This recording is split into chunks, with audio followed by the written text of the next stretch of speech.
What's going on, guys? Just want to fire up the camera, give you a little bit of a weekly update. Got a few things to talk about worth mentioning. Uh, Before I get into that, I do want to thank you guys for the support this week.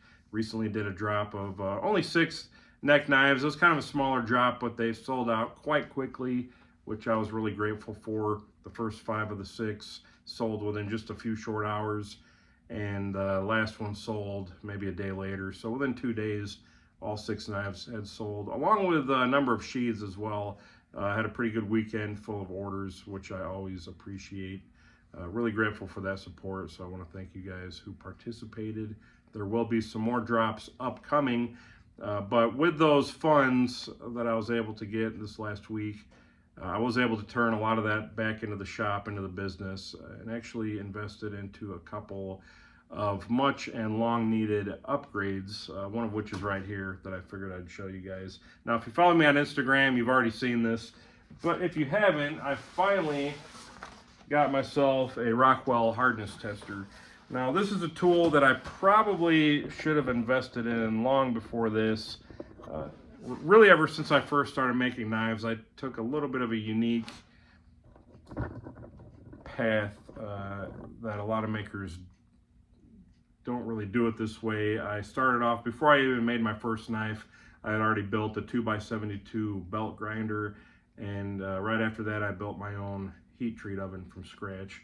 And not a lot of makers do that right away. A lot of makers will either buy a small oven or maybe send their blanks out to be heat treated, which is perfectly fine and respectable. It's a great way of doing it.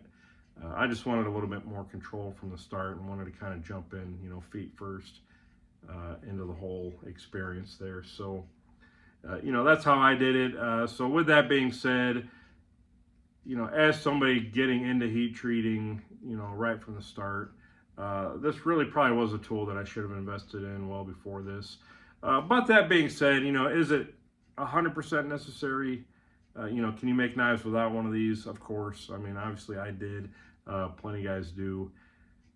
There's other things you could do to test and check, to know that your heat treat is good and that everything's good. And I've done a lot of testing to that end. I've also got these hardness testing files, these Subosan Japanese testing files. They look like this. They test within 5 HRC increments. So 40, 45, 50, 55, 60, 65, which is the useful range of testing. They're just not going to be as accurate as something like this hardness tester, which will get you within, even a fraction of a point, if you want to read it that way. So, is it necessary? No. Is it a good investment for people doing their own heat treat, trying to make the best knives they can? Arguably, yes. I would say so. And, I probably should have tried to get one a little bit before this. Certainly had my eye out for them, but they are kind of few and far between. Prices range all over the place. And because they are so heavy, this thing, believe it or not, it probably weighs over 100 pounds or right around that. They can be pretty cost prohibitive to ship, so you kind of got to keep that in mind. This is really one of those tools you probably want to inspect in person as well, because it is a precision tool. It's a precision, piece of machinery. You want to make sure it has everything that it needs, and that everything works and functions and seems like it hasn't been dropped or busted. So it's one of those things. It's not probably the easiest tool to get. And the ones I've looked at in the past, I mean, they've been anywhere from, an hour to 3 or 4 hours away. And that's just one way. So then you're thinking about a round trip. I mean, you're using your whole day up for something you might get there and it not even be worth buying. Or it could be missing, like the weights on the back. It needs a specific set of weights in order to read HRC, which is what we're interested in. As knife makers for hardened steel, you have to go on the C scale. Though this one does do several scales. And maybe I'll do another video on this later. I've actually got a new diamond point or indenter, penetrator, whatever you want to call it, coming tomorrow, along with a calibrated test block. It's a cheaper one, but it should still, tell me what I needed to tell me. So I want to get those new parts installed, the new indenter, do some testing on this, make sure this is still calibrated and working well. I haven't been able to find the exact manual for this one. This is a Wilson 3TT, also known as a twin tester.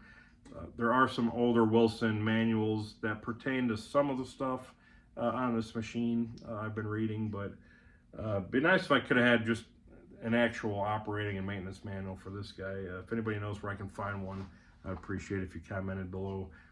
But I have been reading some of the older literature and learned quite a bit about this thing. And believe it or not, there's actually quite a bit to properly hardness testing blades and materials.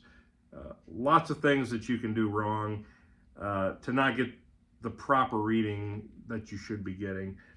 But we are getting there. I'll know a little bit better tomorrow, and then maybe I'll do a separate video on kind of the how and the what and the why for, how to use one of these and some considerations when making a good test, because there is quite a bit to it that I didn't previously realize that I'm just now learning.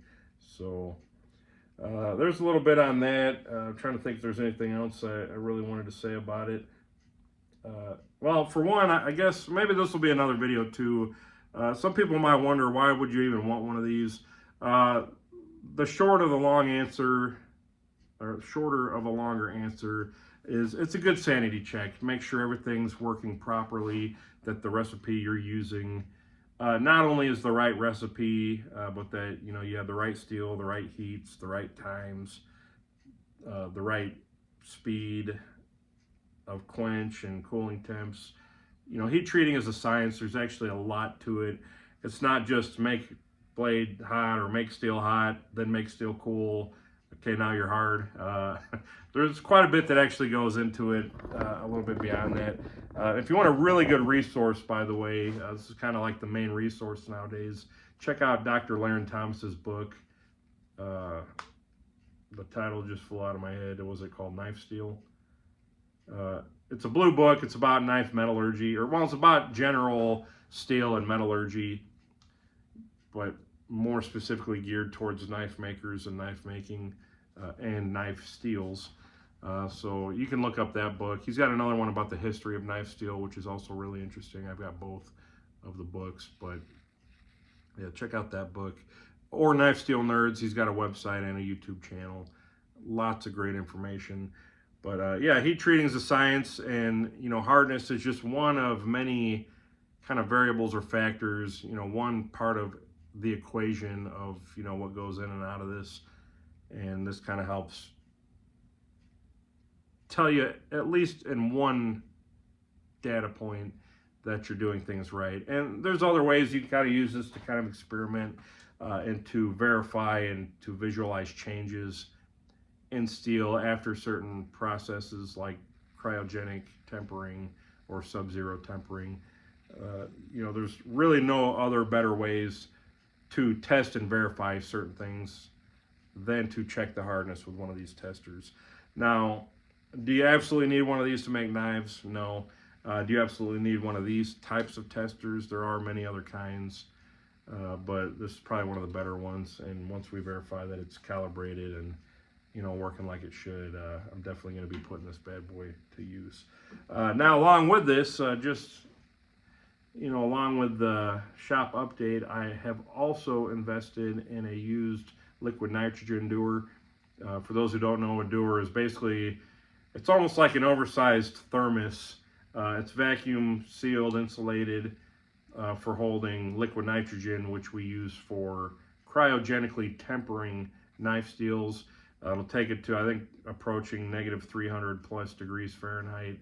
It actually changes the molecular structure of the steel a little bit, helps convert more of that retained austenite to martensite, if I'm remembering properly, which makes a much tougher, much more useful steel, holds edges better and longer. And there's a lot more to that too. Maybe that'll be a separate video, or read Dr. Larrin's book if you really want the skinny on all that. But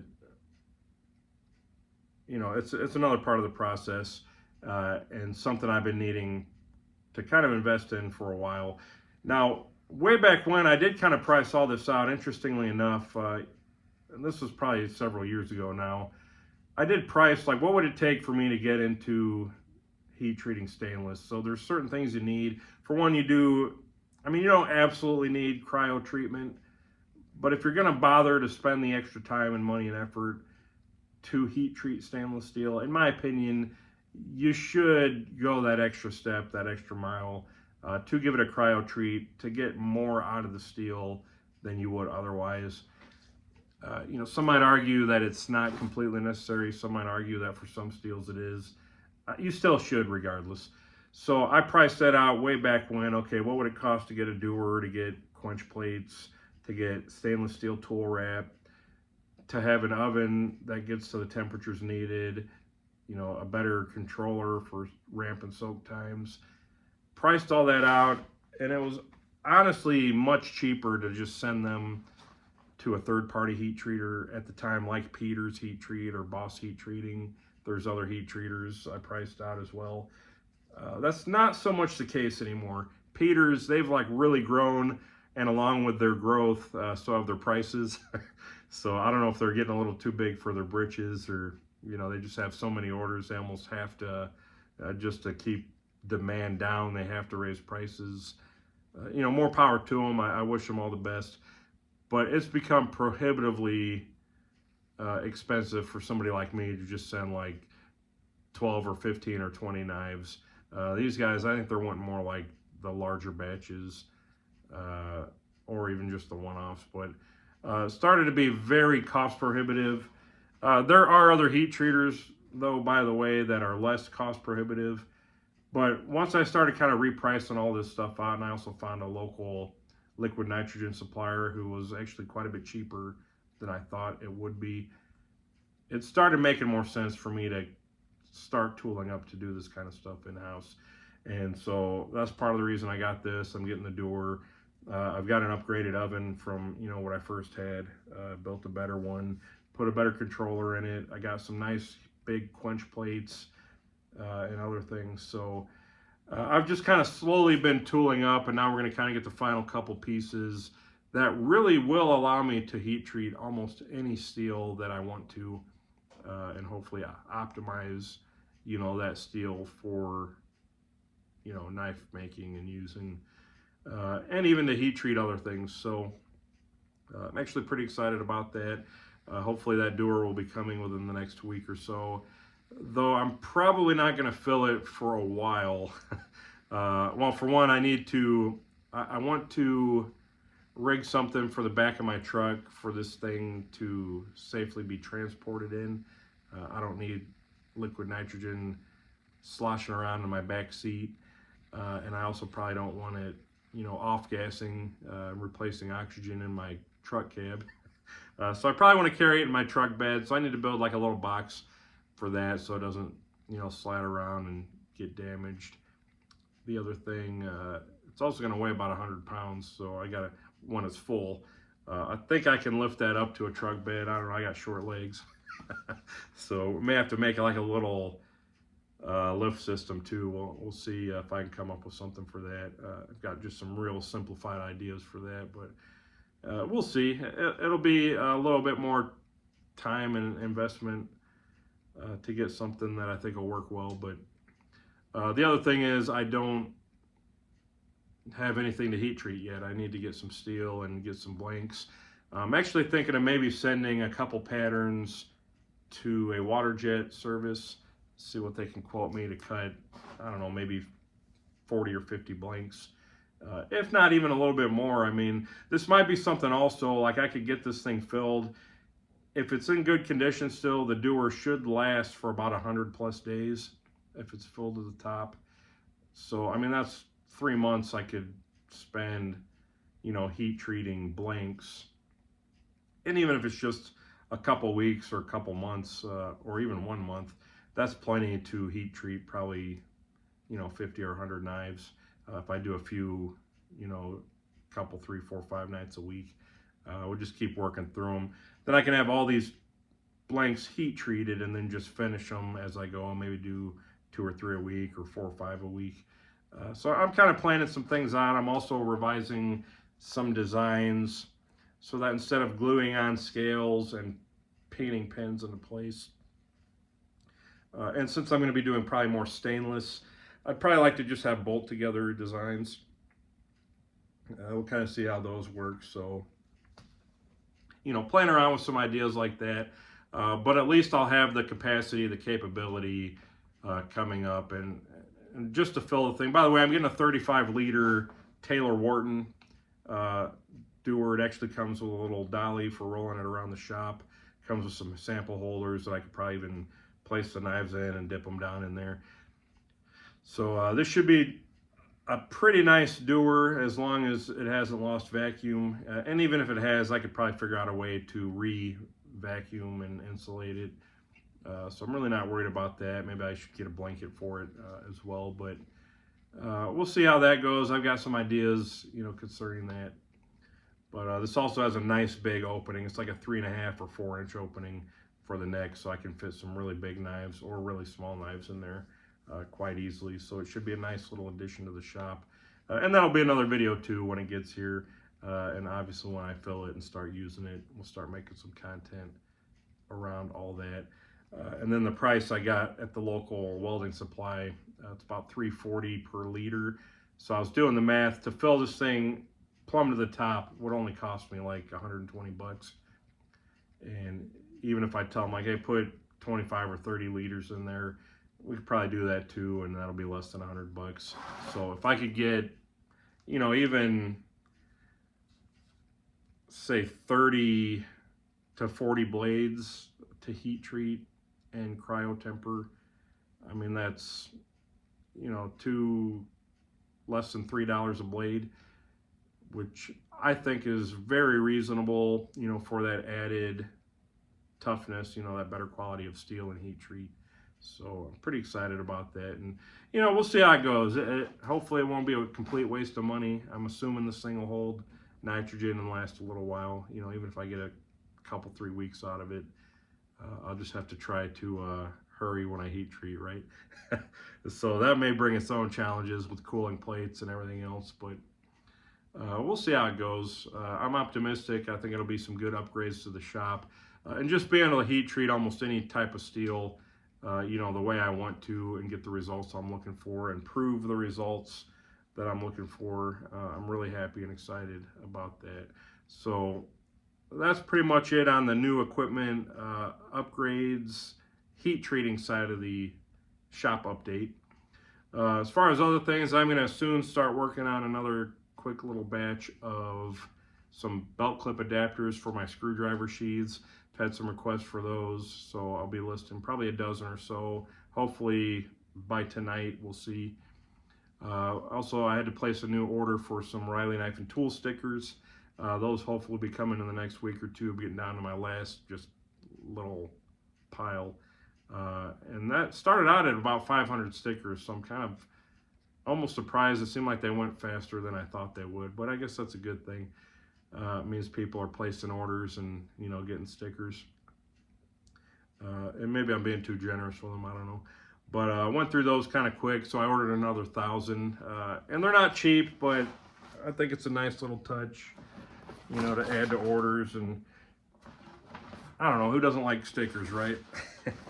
So got that on order as well. Another thing, I am also in the process of working on some new sheath models for some tools I've gotten a lot of requests for. So hopefully within the next week I'll have some prototypes started on that. We'll kind of see how that goes. But I'm excited about, the next sheath I'll be working on. I think you guys are really going to like. So we'll see how that goes. What else? Well, there may be another video upcoming too. I've been working on kind of a new little shop space. It's funny, we lost power today in the neighborhood, and the power was out for probably a good 3 or 4 hours. Where I was going to come out to the shop, get the CNC going, start making the belt clip adapters and doing some other work. I really couldn't, but what I could do, I've got a little office space in the house. I've been wanting to add a couple outlets to. So on the other side of the hallway, there was one outlet that I don't think is tied to too much else. So I went on the other side, tied into that one from the back. and then added another outlet up top for some lighting. So I'm going to have a better lighted kind of indoor shop space. I've got a desk there now. I'm going to swap that out for a little workbench with pegboard and some more lighting and outlets. And hopefully it won't be overloading my smaller circuit there, but that's going to give me a nice indoor workspace, mostly for like electronics work. I've got some tools and accessories in this last week or so, or last couple weeks, as well as some coming hopefully tomorrow.